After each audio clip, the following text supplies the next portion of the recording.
This is Girls Stop Playing, a weekly show that empowers Black women to stop playing with their potential so they can live a life that they love. I'm Koereyelle, your favorite homegirl, and I'm on a mission to help Black women make the money and get the honey. You can have it all as long as you're willing to work. Welcome back to another episode of the Girls Stop Playing podcast. It's your favorite homegirl, Koereyelle, here to encourage you to stop playing with your potential and start working for what you want in life and in love. You already know that I'm bringing you the information and the conversations to help you make the money and get the honey. You can have it all as long as you are willing to work. And today I have a working woman joining us here on Girl Stop Playing. We got my girl Nia Renee. Welcome to the Hi. show. Thank you for being here. I always like to start the conversation by having my guests properly introduce yourself so we can make sure we put some respect on your name. Period. Also, I'm really excited to be here. So thank you so much. I'm Nia Renee. I am the creator of How to Love a Battered Woman, I, where I am a relationship coach, motivational speaker, author, model, etc. But I also work to assist and help people define their power and step into their purpose. So, how to love a battered woman. That definitely how we even got here. I think it might have even been threads It was threads. where I first came across Yeah. your content. And I think you were actually talking about like how you were raised. I don't even think you were talking about like a relationship issue, an abusive relationship or anything like that. But when I came over to Instagram, then the How to Love a Battered Woman started to make sense when I started to go through some of your content. So I would love to start with childhood because it's really the root of all of the traumas, the drama, the issues, the tears, the things that we find ourselves dealing with later in life. The challenges that we have are a lot of times rooted in childhood ish Yes.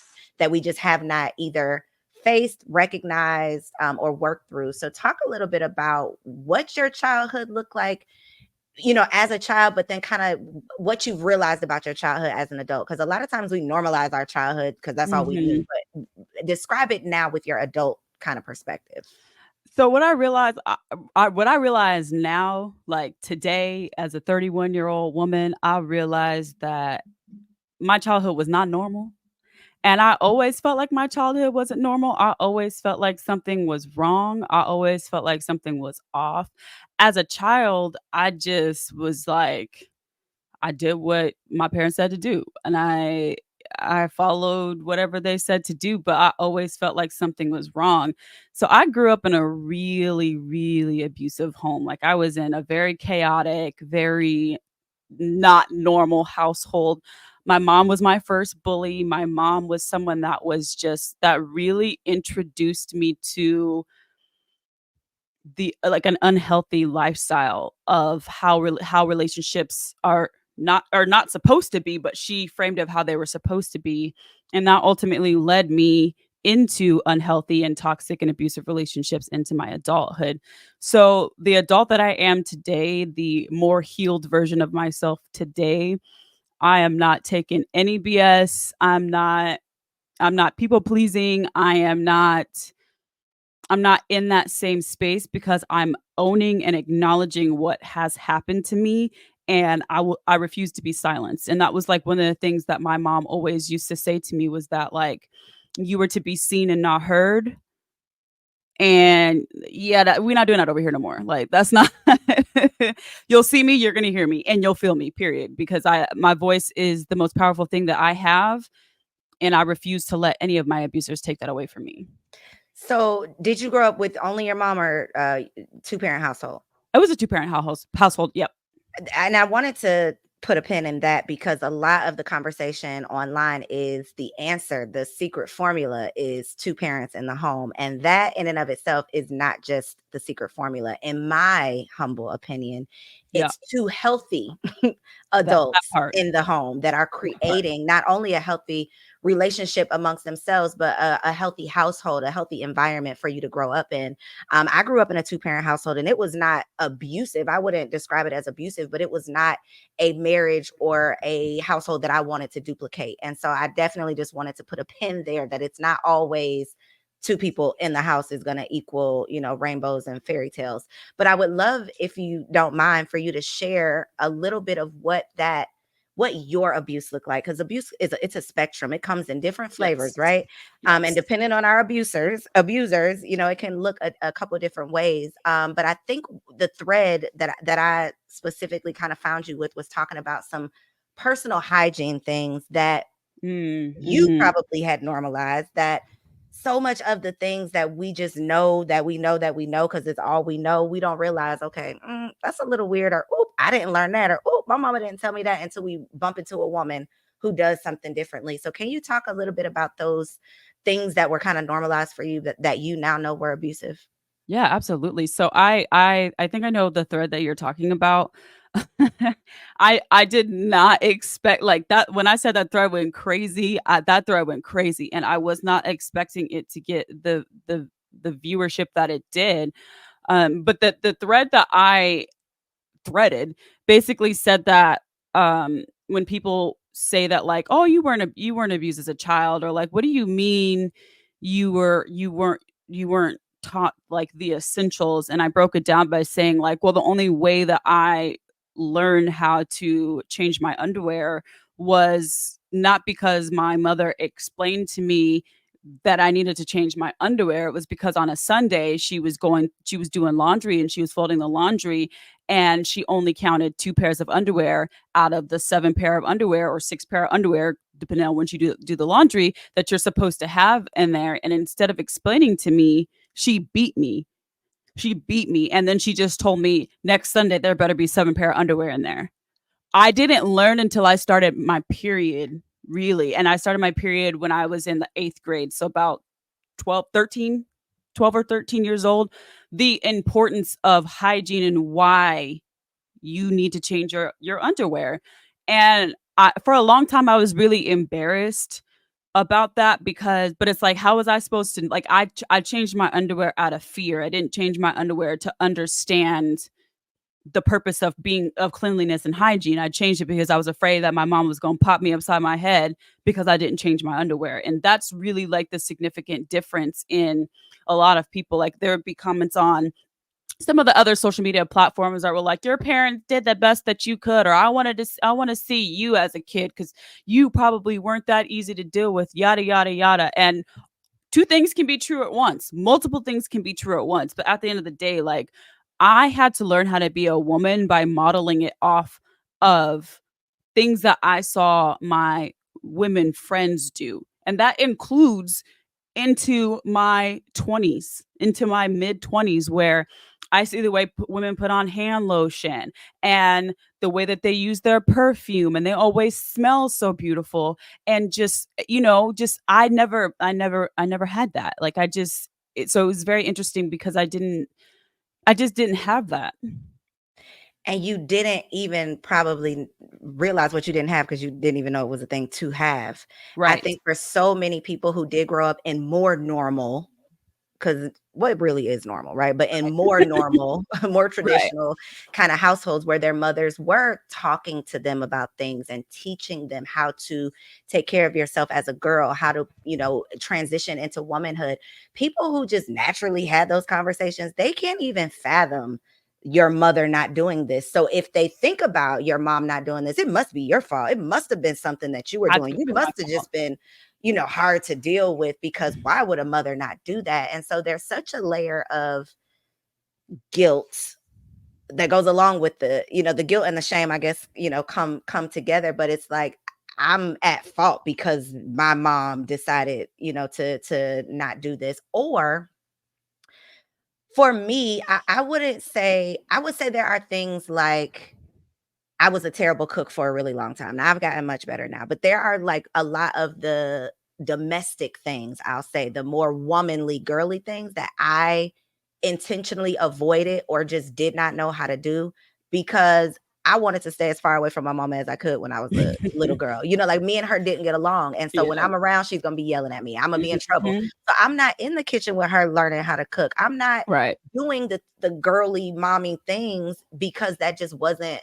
a natural part of our relationship. So as a 25, 30-year-old adult, someone may look at you and say, well, you should know better than that. You should be able to do X, Y, and Z. But really, how? If the one person who should be in this role and should be intentional about how she's nurturing and caring and educating you is not actually doing that, then you Mhm. truly are the victim. Not that you should stay in, as a victim or see yourself as a victim, but you couldn't help those circumstances. So I No. think we really have to extend grace, especially online, because threads, the people be with Social their media in general. social media in general, with the Yeah. judgment behind. You just don't know Mhm. somebody's story. Mhm. You Yeah, just don't I know. remember, someone like I think I taught like that thread I threaded recently, but I made a video on it like a couple of years ago, I think, and I put it on the Bookface app.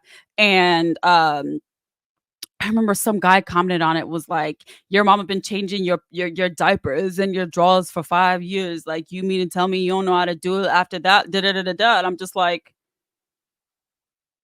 that's the only reaction I have is like, be so for real. Be so for real. Like, just because she was doing the bare minimum, she still didn't teach it to me. It wasn't repetitive. It wasn't something that, like, I had to have surgery for. I had a hernia in the 8th grade, and I had to have surgery for it. And I remember something was off, something didn't feel right. And so on my groin area, I would look down and I would see this blue little bubble. And I'm like, this doesn't feel right. This looks weird. But I was too afraid to tell my mom. I didn't tell my mom for weeks because I thought I was going to get in trouble because I thought I did something wrong. Wow, this is the first time I'm actually sharing this story. Literally the first time I'm actually sharing the story. Um, and so, but anyway, it got to a point where it felt uncomfortable and it started to hurt. So I called my mom to the bathroom and I was like, Mom, I need you to look at this. And I believe this wasn't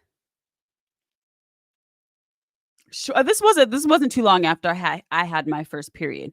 But I showed her and she goes, "Wow, I didn't know you had pubic hair." Well, as a 31-year-old, that's weird to me. And she goes, I didn't know you started growing pubic hair. I didn't know you had hair down there." So again, that goes back to hygiene. So if you didn't know that, then how you're not teaching me how to take care of myself. You're not teaching me what does this even mean? I'm like going into a whole new different phase. My body is changing. I'm going through a whole different phase and you didn't know. That leads me to wonder what her relationship was like with her mother, because while I do not ever want to interject the she did the best that she could, because I don't buy into that theory at all. I do understand, right? Logically, I do know that this started somewhere. And most of the time it didn't just start because our moms woke up one day and said, I want to be a terrible mother and this is just the reality I want to live. Like, that's usually not the case. Yeah. For most mothers, their relationship with their mother was strained or challenging or non-existent. So have you, and I'm sure, in doing the work, you've peeled back the layers to really figure that out, but could you pinpoint like some dysfunction or toxicity within her relationship with her mother?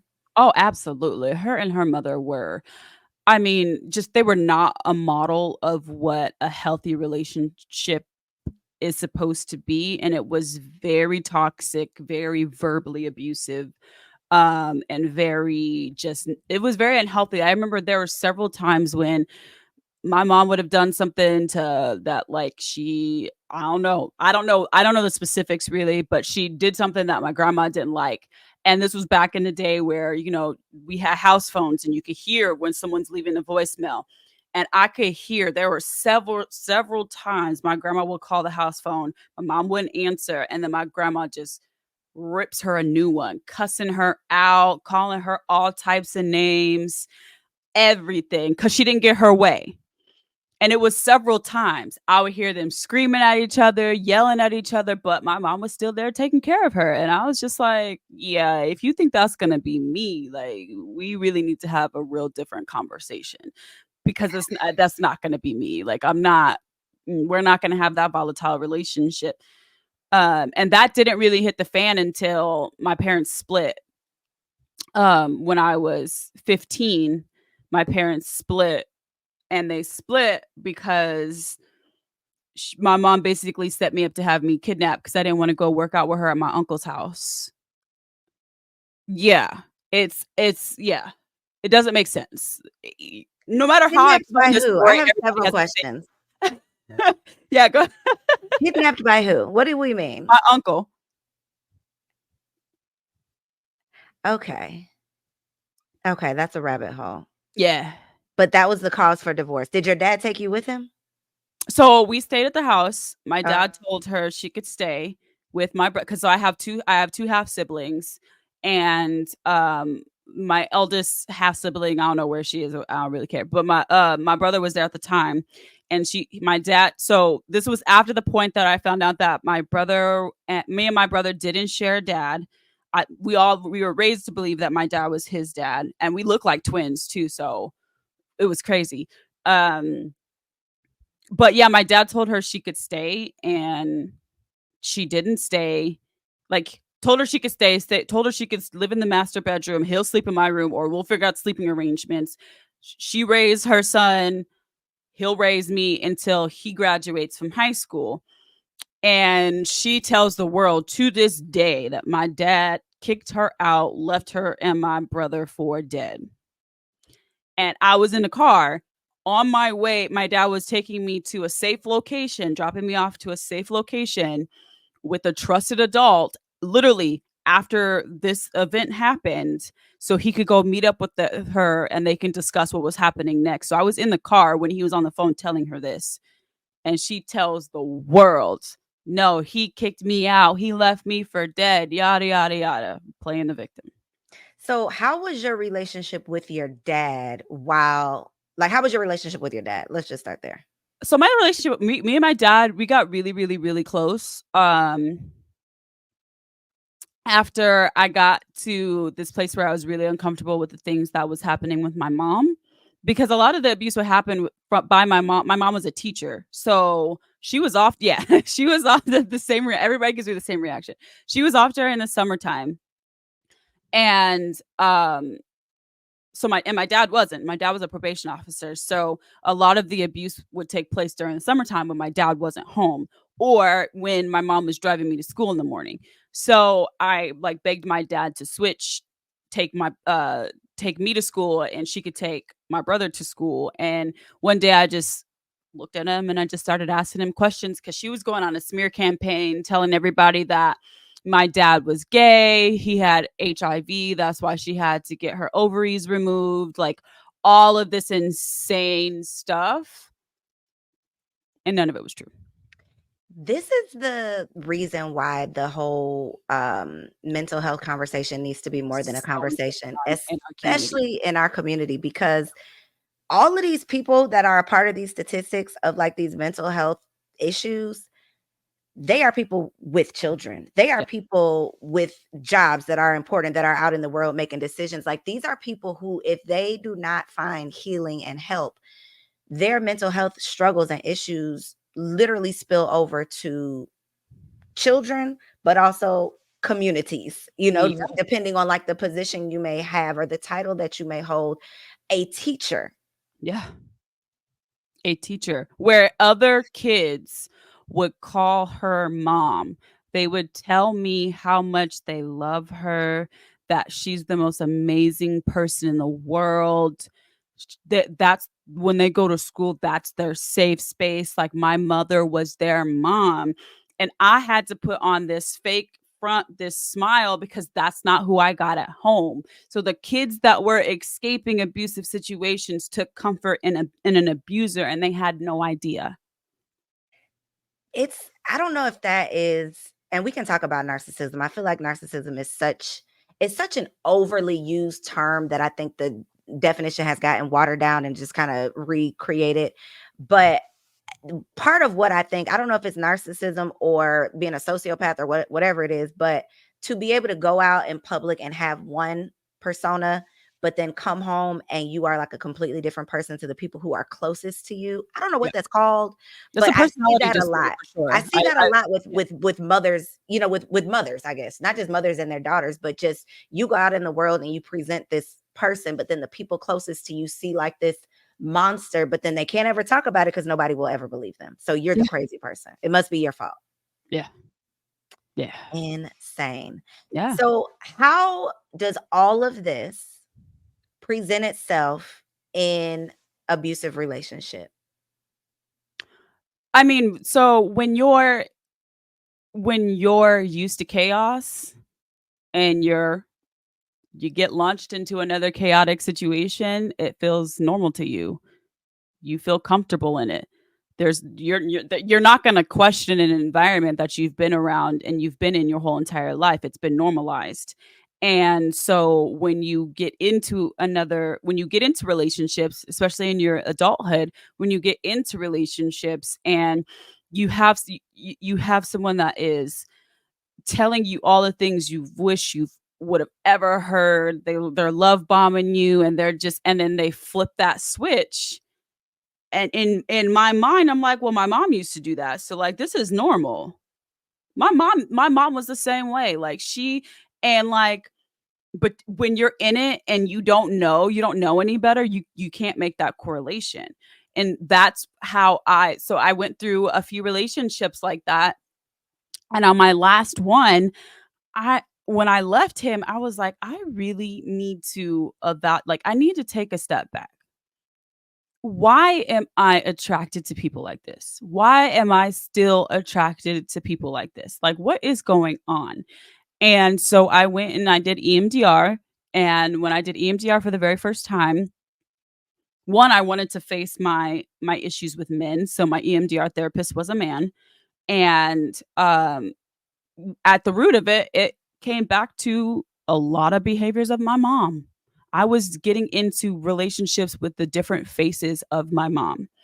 And once I was able to figure that out, it's like I cracked the code. I was able to really I cracked the code. Like I was dating several, like whether it was men, whether it was women, whether it was friends, whether it was family, it didn't matter. They were different versions of my mother, and Wild. it blew my mind. It's wild because you would, not that you would never think that your mother could have that impact, because obviously this should be like the number one nurture provider, cheerleader, all of the things. So of course that person can have an impact. But for it to manifest in like the men that you're choosing and what, because you truly normalize abuse. It just happens to be that your abuser is your mother. Yeah, But and the daddies get such a bad rap, because a lot of times we can say, well, a woman's going to choose a man like her father. You're no, gotta choose literally your going brother. to choose based, a lot of times, based on your void. So based on either what you are trying to fill or attracting what you're accustomed to. So Yeah, you saying, you were dating different versions of your mom, it's those men probably weren't even looking for you. Something in you was pulling them to you, and if whether it was them or somebody else, until you healed that part of you, you had to have that. That's the only way you knew how to function and operate, was in toxicity and abuse. But instead of your mama, it was your man. And so yeah. many women have not gotten to that place of healing yet, where they have not stopped to ask that question of, wait a minute, what's going Because on it's here? normalized. It's normalized It's normalized. everywhere you look. You can get on, like, the biggest example, especially if you've been watching the show for the last 12 to 14, 15 years. Love and Hip Hop is a prime example of fight for your man. Like, I'm a ride for my man. Like, da da da. It's a horrible example of what real love is supposed to be like. And so when you see it normalized in Tyler Perry movies, and you see it normalized in a lot of stuff that you see on TV, and then the music in the art that you consume, the music you consume, the things that we consume, it's literally everywhere. If you don't have the ability to trust when your inner self is telling you something's off or something's wrong, then you're never going to be able to discern. You're never going to be able to say, okay, something is off here. I've been a free thinker my whole life, and that's what pissed off all of my abusers, because I've always been like, something's not right here. But when it's in everything that you consume, it's so normalized. You don't stand a chance. You Or literally don't stand a you start weighing chance. it. Like, this is, I can accept this because of what it comes along with. Because social media Yes. will have you convinced that as long as you are exchanging it for something that you think is worthy, then it doesn't matter if it's abuse, as long as you're getting something out of the equation. So we definitely have to stop. Treating as transactional, and it can't be. Exactly. Yep. So, Yeah. how, when it comes to how to love a battered woman, I want to know how a battered woman can find love, because so often, especially after multiple abusive or toxic relationships, that wall goes up, your guard goes up, your lack of trust, is really amplified, because now you have all of these examples of why you should not, trust men and how it could play out. Right. How did you, and how can other women listening to this find space to even see that there could be a possibility for real love? You have to take a step back, I think. And oftentimes when survivors of these types of relationships, we want to desperately have love. We want to know what it feels like to have love. We want to know what it feels like to be safe. We want to experience that, and we want to get it as quickly as we can, and we need to be able to take a step back. And once we can take a step back, I tell my clients this all the time. Relationships, a lot of people think that relationships are almost, and dating is about the other person. And it plays a significant role, but it's not the most important part about dating and relationships. The biggest piece in relationships, and I say it's 90-10, 90% of it is yourself. You have to have a really solid relationship with yourself. You have to heal that relationship and repair that relationship with yourself, and so that you can trust yourself, you can trust your mind, you can trust your body when you're having these reactions to the people that are around you. And it's difficult to do that when you're so used to being gaslit 24/7. You start to gaslight yourself. You're unintentionally continuing the cycle of abuse, and you're not even aware of it.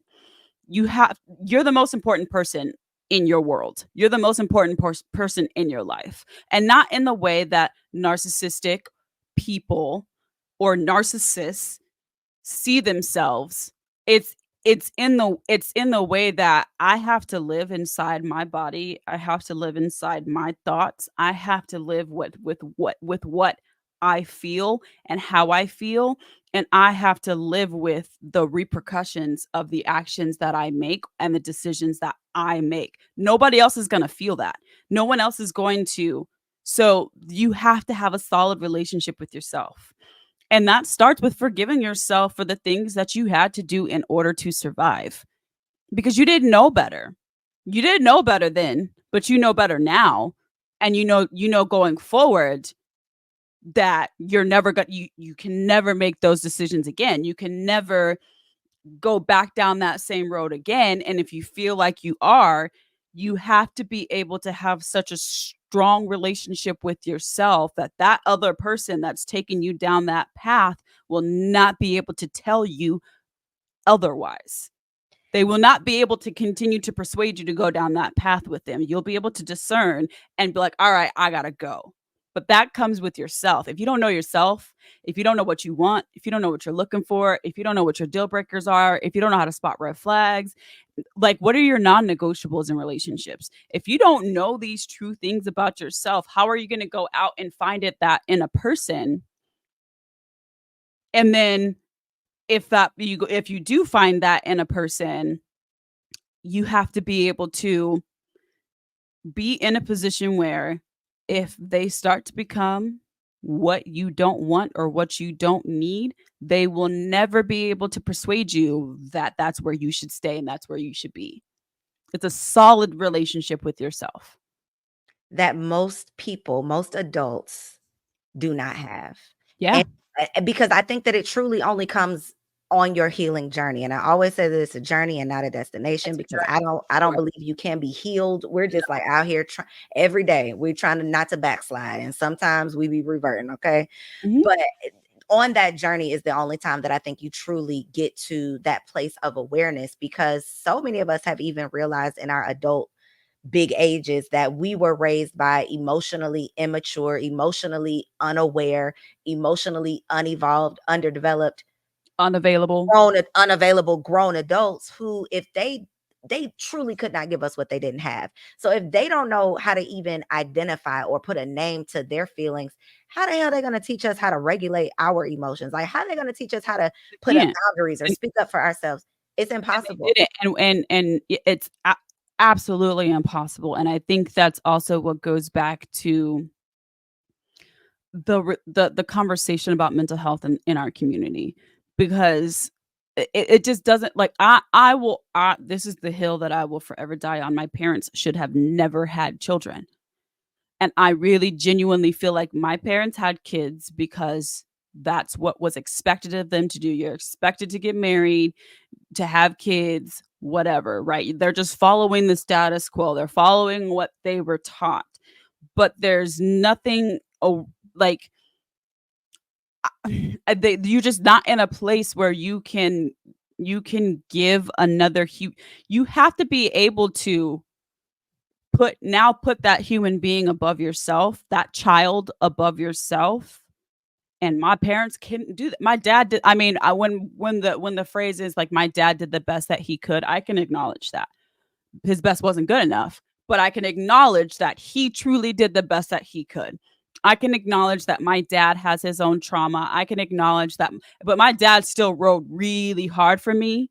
I just wish he made different decisions earlier. Like when I started talking to you about the issues that was going on with my mom, when I was in when the conversation first came up in the 8th grade. So or when we first started getting closer and whatnot, and not when I'm being now all of a sudden when this huge catastrophic event happens, that's when you decide to part ways. Like it should have happened years before. So with my mom, it's a completely different story. Like there's I will never be able to see her perspective. I will never be able to see it and acknowledge that her perspective of how she went about things exists. She had me. She was mad that she couldn't manipulate and control me the way that she was able to do my siblings. And I'm not saying there's nothing against my siblings being unable to be immune to that. They just didn't have the what I had of being able to have like trust that intuition and then have another trusted adult that they could speak to about it. And my mom hated me about for that. I was treated differently by her because I was living in a house with both of my parents. And that's not my fault that you had 3 kids by 3 different men and expected me like I don't understand why I'm being mistreated because of the decisions you made. Like I will never be able to see my mother's perspective.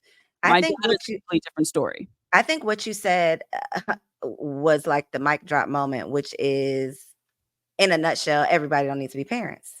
No, Our society says not having kids is selfish, but I believe I'll be selfish. that it is there is nothing more selfish than bringing a child into a situation that you yourself are not prepared for. Bringing a child into a situation just based on pressure from people that now it's time to have a baby or now this is the next thing to check off of the list.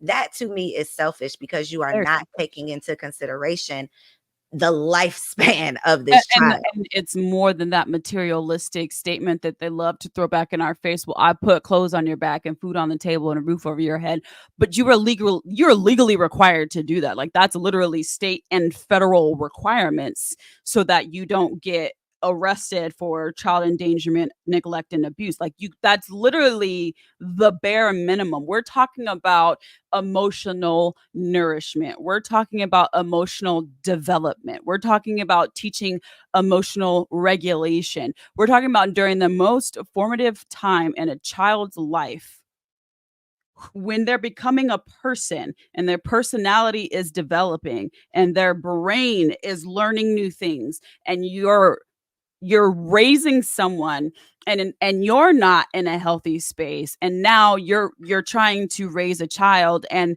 now you're abusing that child, and now you're permanently altering the brain chemistry of that child. They're no longer going to be the person that they were destined to be because you were not ready to have kids. And so many people refuse to acknowledge how deep it actually goes, because every decision that was made from the time I was born until I was 18 years old were the same reasons why I made the exact same decisions until I was able to break free from that. And a lot of people refuse to acknowledge that. So, for women who are watching or listening to this right now, who are on their healing journey, but I always like to acknowledge the women who, because we love to talk about therapy, and I think therapy is an amazing resource, but it is not a resource that everybody has the resources for. So, Exactly. for women who are listening to this and they know that they're triggered right now, right? They can relate to this conversation. They're like, "Ooh, my mom ain't shit either." Like they're feeling the feels. Are there any resources that you can share that can kind of put them on the path or on their journey, whether it's a book that changed your life, a podcast that you tune into, any resource that you may have, or even one that you've created that will help women that are truly ready to heal?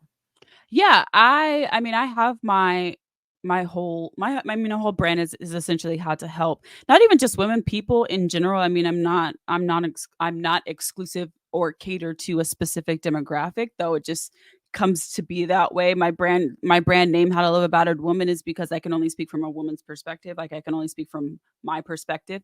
But yeah, I have resources. I mean, I have a book that I wrote called Letters to You. I self-published it. You can find it on Amazon, and it's just a collection of letters, journal entries, and experiences that I've gone through over the last like 10 to 12 years of my life. I mean, I even found journal entries that I had from when I was in my senior year in high school, and they're all in this book. They're letters to my abusers. They're letters and journal entries about things that I was just truly dealing with in life. And I think it helps other people to get the perspective of like, okay, this is where she was, this is how she felt, and this is what she was dealing with then, but there, look at where she is now. She's in a better place. Like, hope it's possible to get to a better place. So I mean, I think I will always recommend, my own personal stuff, but I think if you find something that truly feels good to you, and it's calling you in your own experiences, go with that. Don't let, and I say don't, I say the let part loosely, since it's not the right word to use, but don't let anyone tell you any differently. If you feel like you have a favorite content creator, or you have a favorite, someone, YouTuber or podcaster, author that talks about these things, and it feels good to you, and it's nourishing you and it's nurturing you, don't let anyone persuade you differently. Don't let them change you off that course, because that's what you're supposed to be consuming. That's what you're supposed to be taking in. And allow yourself the opportunity to actually feel and acknowledge your experiences. Speaking of, really quick, I want to get into EMDR Yes. because I have honestly had conversations on the podcast, had an appointment, went to the appointment, it did not work out. The lady got sick and it just didn't work out. And I'm like, God, is this a sign that I'm not meant to do this? Because I was so intrigued. I really want to do it. So talk a little bit about what that is, what your experience was like, and who, if anybody, you would recommend it for. Yeah, so it's EMDR stands for eye movement desensitization reprocessing, I believe. I think I always kind of messed that one up, but that sounds right. It's sounding good. And it helps you target a specific traumatic event, and it helps you process it out of your body, and it takes the pain level, the trauma level from a 10, and you want to get it down as low as you can, try to get it to a 1, even a 0. And that's what I'm learning with my new psychotherapist. So I did EMDR for 2 years after my last relationship, and I was able to really, really work through a lot of the trauma that I endured as a kid. And now I'm just starting to dive back into it a little bit more and focus on some of my medical trauma. But a lot of the themes in my life tend to lead back to my childhood. So I still have some things that I need to work through. But I think it's incredible. EMTR is incredible. When I did it for the very first time, I had nightmares for like 6 years every single night, just nightmares. And once I did EMDR, that was the first night I slept through the night without having a nightmare. And it really, really, really, really changed my life, honestly. It is hard work. Sometimes you might leave a session feeling like your whole body is hurting and you're exhausted. Sometimes I left feeling like I just got into a fight, like because your body is one, you're reliving that, but you're really working on getting it out, releasing it out of your body. So, especially if you have severe trauma, I have CPTSD. So, if you have, I mean, trauma in general, but like if you have severe trauma and you have things that you really want to get to the root of, and you have to be, it's a process, but it's incredibly worth it. It's so worth it.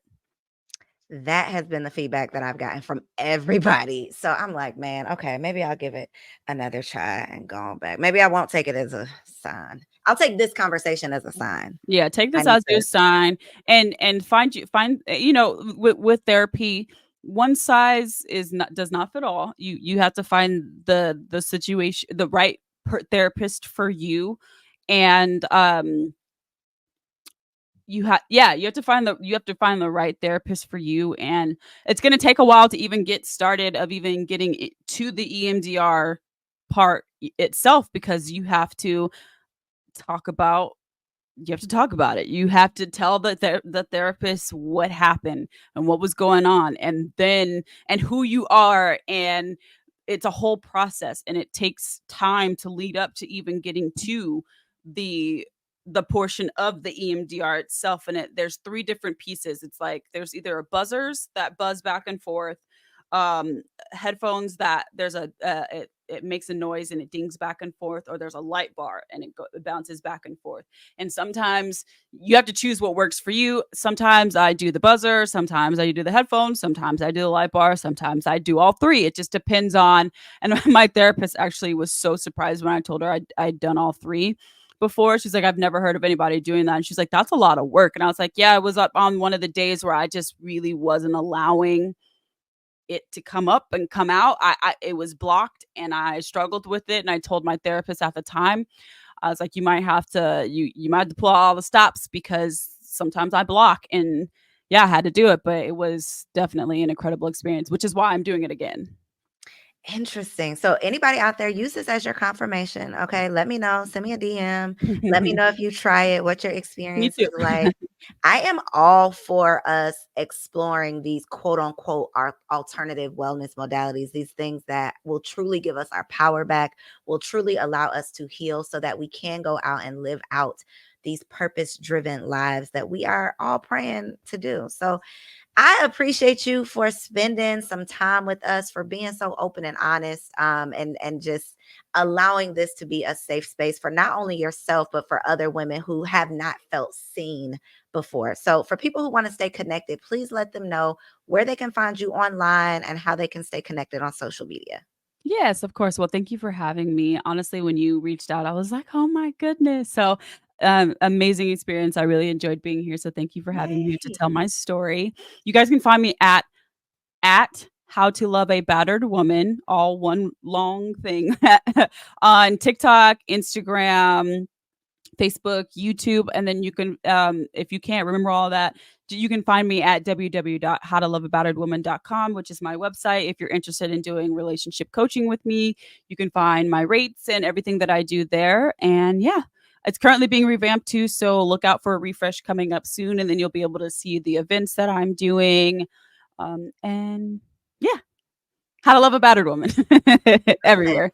I want to end this episode with actually a quote that I saw on your Instagram page that I think just really gives flowers to the women who are on this journey but feel like, okay, am I even getting anywhere? And you posted that the inner work a lot of times goes unnoticed and unrecognized. And so for any woman out there who don't nobody see it but you, don't nobody feel it but you. Don't nobody is know that is going on or that you are crying yourself to sleep at night. You are looking in that mirror doing that shadow work. Don't nobody else know the work that you are doing underground. I just want to encourage you, give you some flowers over the airwaves through your computer screen to know that I see you, that We we see see you, that there are women out there that in spirit, we are with you, we are you're rocking not with alone. you. We are working alongside of you because, baby, don't nobody got to figure it out. So give yourself grace. I want to give you your flowers and I appreciate you for joining me. Make sure you share this episode with a friend, subscribe, and I'll catch you next week. Thank you. Bye. So if you enjoyed that episode, I'm willing to bet you are absolutely going to get your entire life when you log on to everybodylied.com. Y'all, I just launched my brand new blog, which is for women like me who are stepping into the newness of life, okay? Your girl got engaged, got pregnant, got married, and became a mom all in less than a year, and life came at me fast. As life was life, and I realized that a lot of the things that I had been led to believe were a lie. Survey says that was a lie. And so I am sharing all of my lessons learned and what I have discovered to be the truth, along with some resources on my new blog, everybodylied.com. Come on over if you are a woman who is experiencing the newness of life. I'll see you there.